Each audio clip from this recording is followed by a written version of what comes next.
Hi everyone, I'm Steve Stoller. You know, we get so many questions here at the city.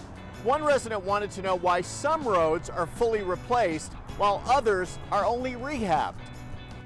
Our pavement management program focuses on providing the proper maintenance or replacement based on the condition of the road. The city contracts a third-party company to survey the condition of the pavement. They use industry-wide standards to come up with a score on the condition of each road segment. The current condition of many Plano roadways does not necessitate a complete replacement. Take Coit Road, for example. The price tag for repairing concrete and installing an asphalt overlay between Parker Road and State Highway 121, about $10 million. Replacing the same section of Coit would have cost between $40 and $50 million.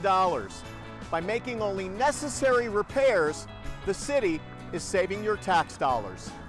We'll see you soon for another Stoller on the Street.